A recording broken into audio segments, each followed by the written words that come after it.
Hello, thank you for joining me today again on the Church History Trail, and we're continuing here at the Folk and Transport Museum at Kiltraw in County Down, and this is the parish church here, and there's a wee bit of information inside which I will read out to you when we go in. Just going to show you a few graves here now. I don't know if there's people buried here, I would assume not, but I would assume that these are original headstones, of course. But that one is, if I can make it out, it's hard to see in the wet. Here left the body of James somebody, and he was late of Black Abbey, who departed this life in 1792. If you can see that. And then it goes on. So there's another one I'm going to show you here. This is this one here. Hopefully I'll be able to make this out. It's here lies the remains of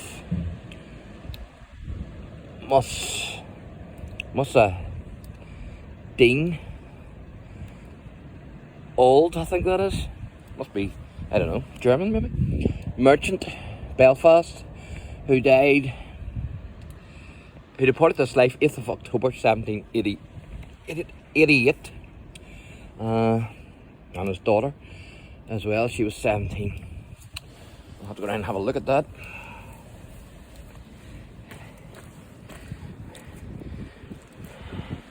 She was the 24th of August, 1783. So as I say, I would assume that these people aren't actually buried here, but I would also assume that the gravestones are legit and not just replicas. So I'm going to go in and show you this church. You can see the bell tower there.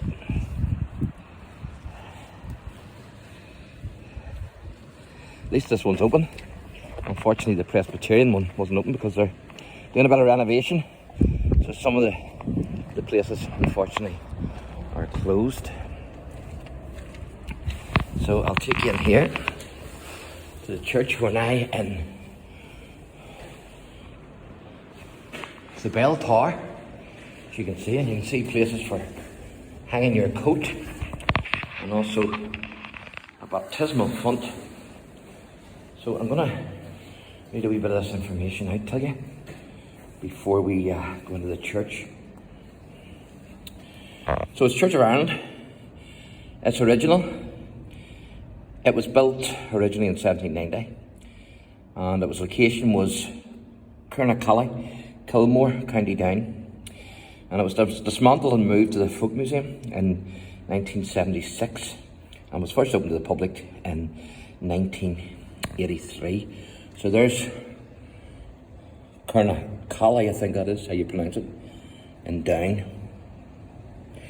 And that's a wee map of Northern Ireland. So it says our building history. Kilmore Church is a good example of a late 1700s Church of Ireland. Built of local stone, the church is a plain rectangular building with square bell tower and porch at its west end. Below the Lord Jesus window is placed the communion table. To the left of the communion table is the pulpit, and to the right of the table is the reader's desk. The church interior contains both early and later features. The reconstructed wooden box pews date from the 1790s, there you are, when they were a common feature in many churches. By the mid-1800s, this old-fashioned layout was generally replaced by bench pews in rows facing the communion table. Then it says in the 1830s, a solid fuel stove was installed, but before this time the church was unheated. There are no windows in the north side wall of the church, a measure taken to avoid draughts. The church was lit by candles and oil lamps. When a new church at Kilmore was opened in 1869, the old church was used as a hall, a school and even a store. By the 1960s, the parish no longer had need of the old church building, and as the museum had been searching for a typical Ulster parish church we were delighted to accept the offer of the old church from Kilmore Parish. So we're almost finished. The congregation. Kilmore was a rural parish belonging to the Church of Ireland, Diocese of Down. The church was built to accommodate a congregation of 160 people. The graveyard for the parish was laid out before the church. Beside the church was attended by a congregation of farming and rural families. So there you are. So just get my wee walking stick here, and then I'll take you in. So that's the baptismal font.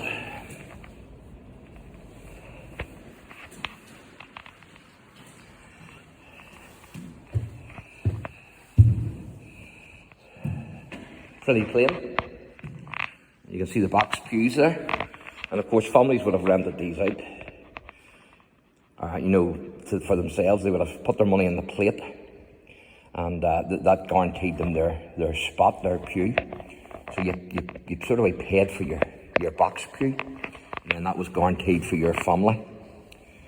So you could say it was rented by the family from the church in a sense.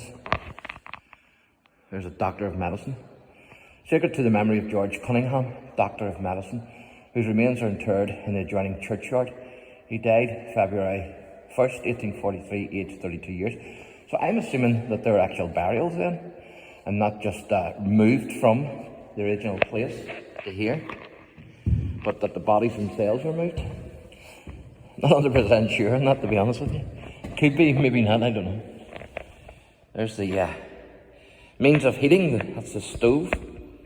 You certainly would have needed a bit of heat in here in the winter.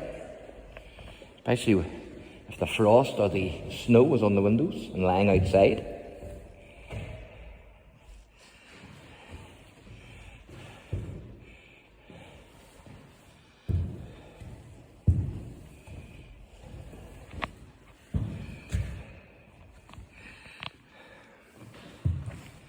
And of course, one of the reasons why the Methodists, the Free Methodists, came into operation from the Methodists. Obviously, the leader of the Free Methodists, he was thrown out of the Methodist movement.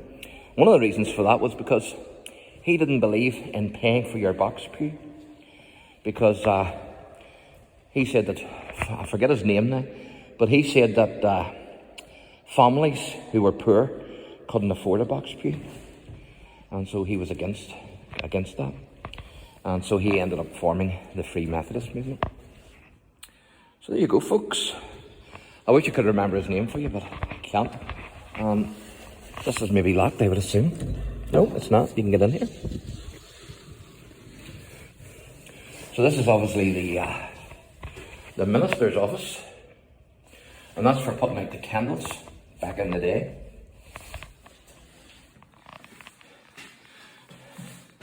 Photo of the Lord's Supper. And the minister would have had a wee fire going there then. So there you go, folks. So thanks for watching, and God bless.